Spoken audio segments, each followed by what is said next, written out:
우리가 이제 다양한 역할들을 우리는 하게 됩니다. 교회 안에서도 심지어 여러 가지 역할들을 각자에 맞게끔 하게 되죠. 또 목사는 목사의 역할을 하고, 또 우리 장로님들과 또 권사님들과 안수집사님들과 지사님들, 또 우리 성도님들이 각자의 처한 곳에서 그 역할들을 감당합니다. 어느 것 하나 소홀히 여길 수 없고 또 함부로 말할 수도 없습니다. 우리에게 주어진 이 사명과 이 달란트를 각자의 이 처소에서 또 각자의 어떤 그런 사명에서 감당할 때 하나님께서 기뻐하실 줄 믿습니다. 그래서 우리가 하고 있는 일은 사람의 어떤 것, 사람을 의해서 또 사람을 위해서 하는 그런 사역이 아니라 하나님께서 나를 사랑하시고 또 하나님 나를 붙드셨다라고 하는 하나님의 인도하심의 관점에서 사역하고 봉사하고 쓰임받는 것인 줄 믿습니다.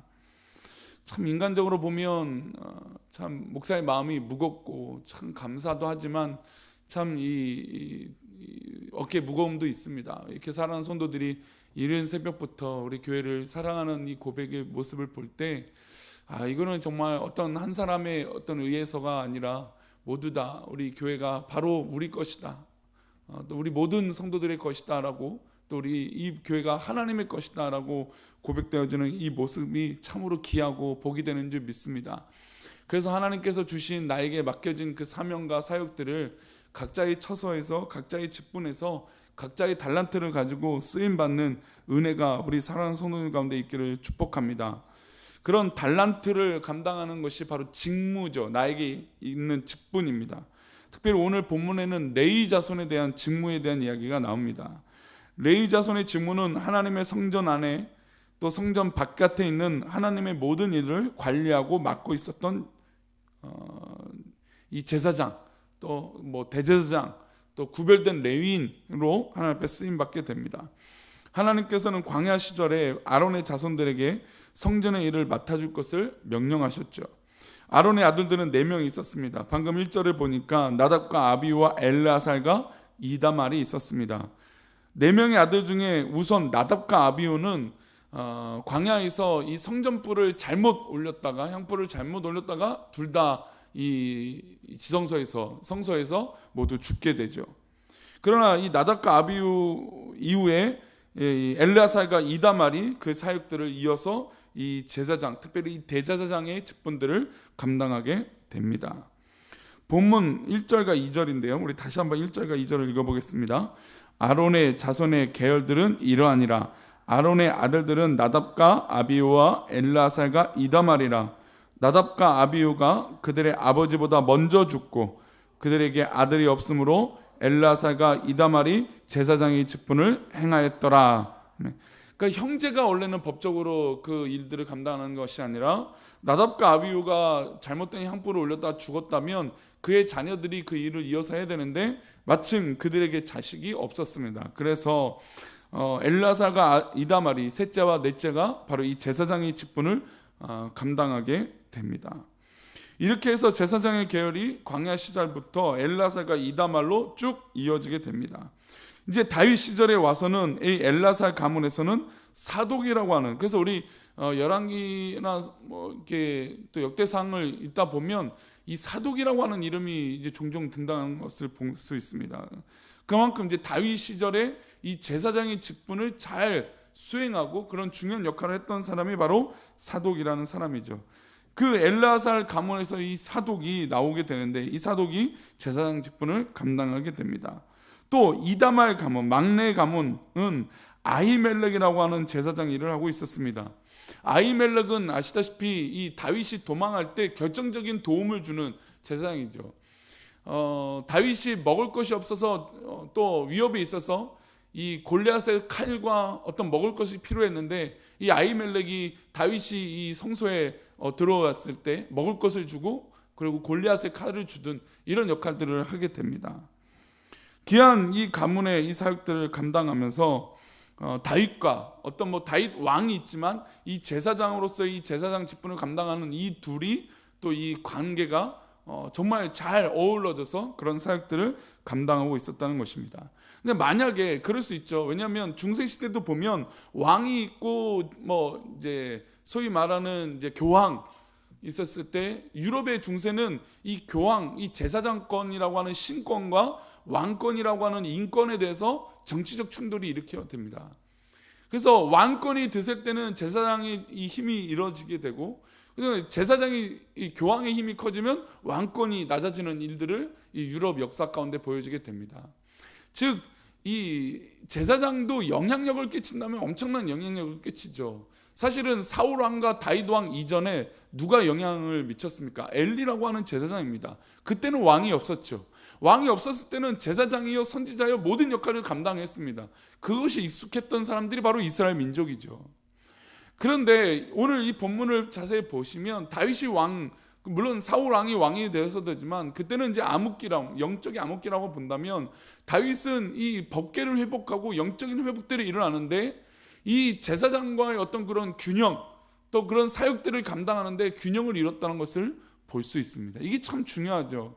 제사장도 어떤 그런 역할들을 감당할 수 있는데 사사기에 보면 잘못된 레위인 그 한 사람 때문에 모든 민족이 이 12지파가 서로 싸우고 으르렁거리고 그런 역할을 할 수 있었던 사람이 바로 레위인입니다. 그러니까 레위인이라면 생각할 때 그런 편견을 갖고 있죠. 좀 건강하고 또 정직하고 또 왠지 뭔가 깨끗한 사람이야. 근데 그런 사람이 레위인이었단 말이죠. 근데 그런 레위인이 타락해 버리면 많은 이 어려움들이 있고 불편함이 생겼습니다.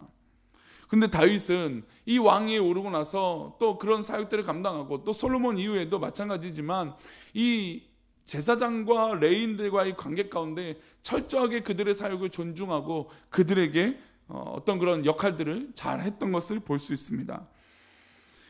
우리 5절 말씀 보겠습니다. 5절 말씀 읽어보겠습니다. 시작. 이에 제비 뽑아 피차에 차등이 없이 나누었으니 이는 성전의 일을 다스리는 자와 하나님의 일을 다스리는 자가 엘르아살의 자손 중에도 있고 이다말의 자손 중에도 있습니다. 이게 지금 왜 중요하냐면 만약에 지금 엘르아살이라고 하는 이 아히멜렉, 현재는 아히멜렉과 사독이라고 하는 이 제사장, 이 레인의 주된 가문의 두 명이 유력한 사람들인데 만약에 이 일에 차등이 있거나 뭐 하나님의 일을 다스리는 아니면 허드렛 성전 일도 뭐 좋은 일만 있는 게 아니잖아요. 그렇죠? 어려운 일도 있고 허드렛 일도 있고 불편한 일도 있습니다. 그런데 그 일을 차등을 주거나 뭐 어떤 그런 불평등이 있다면 이것들이 아마 계속해서 분란이 일어났을 것입니다. 그런데 이 일을 사역을 맡기는데 제비를 뽑습니다. 그리고 피차에 뭐를 없게 해줬습니까? 차등이 없게 해줬습니다. 그리고 성전의 일을 다스리는 자와 하나님의 일을 다스리는 자가 엘르아살 자손, 그러니까 어느 뭐 중요한 쪽에만 있는 것이 아니라 엘르아살 자손에도 있고 이다말의 자손에도 있었다라고 말하고 있습니다. 이게 왜 별거 아닌 것 같은데 교회 안에서도 시험에 들고 어려움이 들 때는 내가 맡고 있는 것이 왠지 불평등이라고 느껴질 수도 있고 왠지 이것은 뭐 공정하지 못한다라고 하는 마음이 들면 굉장히 이 불편함 속에 봉사하고 사역할 수 있다는 것입니다. 그런데 이 본문에서 이 사역을 감당할 때 철저하게 그 사역에 존중과 또 평등하게 그 일들을 맡긴 것을 볼 수 있습니다. 제비를 뽑아서 일을 분배했기 때문에 사독 계열 제사장이나 뭐 이 아히멜렉 이 계열의 제사장이 불평하거나 원망하거나 왜 나는 이런 일 해야 되냐 이러지 않았다라는 것입니다. 하나님께서 주신 그 직분을 잘 감당하기 위해서 애썼다라는 것이죠. 이제 연말이 가고 이제 얼마 있으면 이제 내일 우리 제일 우리 12월 가운데 중요한 날일 것이고 그다음에 우리 12월 되면 또 우리 직분자를 다시 세우는 작업들을 하게 됩니다. 물론 올해와 동일하게 내년 합의가 되지 않는 이상은 내년에도 동일하게 이 직분을 그대로 가겠습니다라고 해놓은 상태입니다. 그럼에도 불구하고 우리가 내년을 바라보고 또 앞으로 우리의 사역들을 바라볼 때 과연 우리가 어떤 의미로 하나님 앞에 쓰임받아야 될까라고 하는 고민들을 해보게 됩니다. 물론 이 담임 목사와 또 우리 장로님들이 어떤 그런 직분과 어떤 그런 배분들을 할 수 있어서 절대로 경과나 공과나 또 막중 중대 이런 것을 생각해서 성도들을 또 직분을 생각하지 않습니다. 모두 다 귀하고 모든 것이 감사하고 또 어떤 분들은 심지어 또 많은 일들을 막중하게 감당하고 있을 때 어떻게든 좀 덜어드릴까라고 하는 이 안타까운 마음, 그 마음이 제 마음엔 늘 있습니다. 그럼에도 불구하고 한정적인 우리 성도들 안에서 또 때로는 3가지 아니 4가지 5가지 일들을 감당하는 성도들을 볼 때 정말로 너무나 감사하고 또 기쁨이 있습니다. 물론 하나의 사역을 하더라도 감사하죠. 그러니까 모두 다 감사합니다. 그런데 이 모든 일이, 이 모든 사역이 누구의 일이 되어야 될까요? 바로 하나님의 일이 되어져야 되는 것이죠.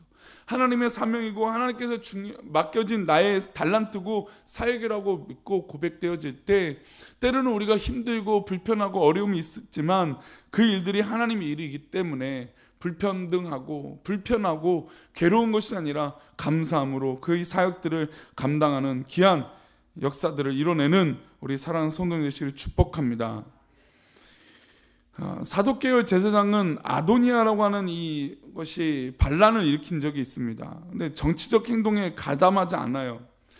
사실 오늘 좀 시간이 되면 이 부분도 좀 말씀드리고 싶지만 이 제사장들이 나중에 이제 정치적인 이 이슈에 휘말리게 됩니다.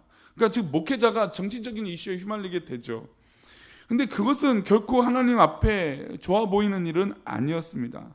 제사장이라면 누구의 일들을 충실하게 감당해야 될까요? 하나님의 일을 감당해야 되죠. 정치적으로 아니 어떤 그런 것에 기대거나 어떤 그런 자기의 영향력을 나타내서는 안 되는 것이죠. 아까 서론에도 말씀드린 대로 제사장과 레위인들은 사회적으로 영향력이 있던 사람들이었습니다. 그들의 말이 굉장히 신뢰감이 있었고 그들의 말이 굉장히 큰 힘을 얻을 수 있습니다. 지금 한국교회도 사실은 많이 한국교회가 어려워졌다고 하지만 결국 뭐 선거철이 오게 되면 또 교회들 향해서 적고 많고를 떠나서 손을 내밀겠죠. 그런 정치적인 힘이 있어요. 또 교인들이 뭐 우리 교인들만뿐만 아니라 주변에 있는 성도들, 주변에 있는 사람들에게 말하는 영향력이 또 있잖아요. 마치 이 시대의 제사장과 레위인들의 영향력처럼 우리도 그런 영향력이 있는 사람들입니다. 그러니 우리에게 유혹이 오죠. 뭐 조그만 교회, 소형 교회 들은 뭐 그런 일들이 뭐 적지만 그래도 있죠. 저희 교회도 뭐 누구 정치인들 와서 인사 좀 시켜달라고 이렇게 됩니다. 뭐 선거철 되면 당연히 교회 앞에서 또 하죠. 협조를 구하죠. 그런 것도 다 어떤 그런 정치적인 도움을 요하는 것입니다. 근데 좀 더 큰 교회 가보면 아예 신앙도 없어도 교회에 등록을 해버립니다. 등록을 해서 나는 여기 교회는 성도요라고 합니다. 그러면 그 교회 성도들은 어떻게 될까요? 당연히 우리 교회 누구누구입니다. 이렇게 되죠. 물론 그 중에도 순수한 신앙으로 하시는 분들이 있지만 근데 그 평가를 제가 지금 하려고 하는 건 아닙니다. 어쨌든 그런데 교회가 그 일에 있어서 정치적으로 휩싸여서는 안 되는 것이죠. 우리는 우리에게 맡겨진 하나님의 일만 감당하면 될 줄 믿습니다. 우리는 하나님께서 주신 이 빛과 소금이 되는 이 역할들을 사회에서도 교회 안에서도 감당할 때 교회는 공정하고 공평하고 또 정의롭고 공의로운 교회가 될 줄 믿습니다. 우리는 그렇게 쓰임 받아야 되는 것이죠. 사랑하는 우리 꿈꾸는 교회, 또 이 아침 이 기도에 나와서 기도하는 우리 사랑하는 성도님들, 하나님 주신 일에 그 일에 충성을 다하시는 그런 귀한 성도님 되시를 축복합니다. 오늘 맥체인 성경 읽기표에 우리 베드로전서 5장 말씀 한번 더 보겠습니다. 5장 2절입니다.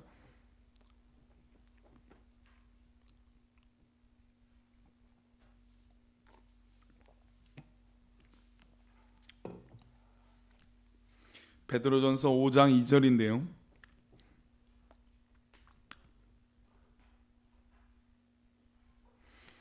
마지막 때에 우리가 억지로 하는 것이 아니라 하나님의 뜻을 따라 자원함으로 주의 일을 감당해야 될 줄 믿습니다. 우리 2절 말씀이 있습니다. 시작.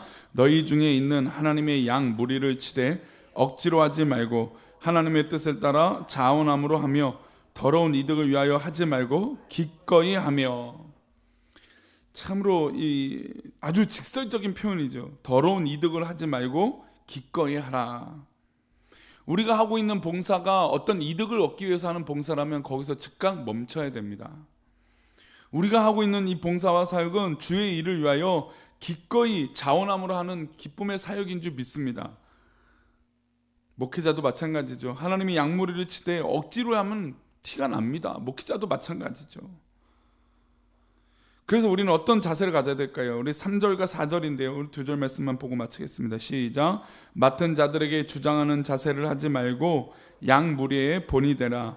그리하면 목자장이 나타나실 때에 시들지 아니하는 영광의 관을 얻으리라. 할렐루야. 우리 아침 기도에 모이신 우리 사랑하는 성도님들에게 영광의 면류관이 임하시기를 축복합니다.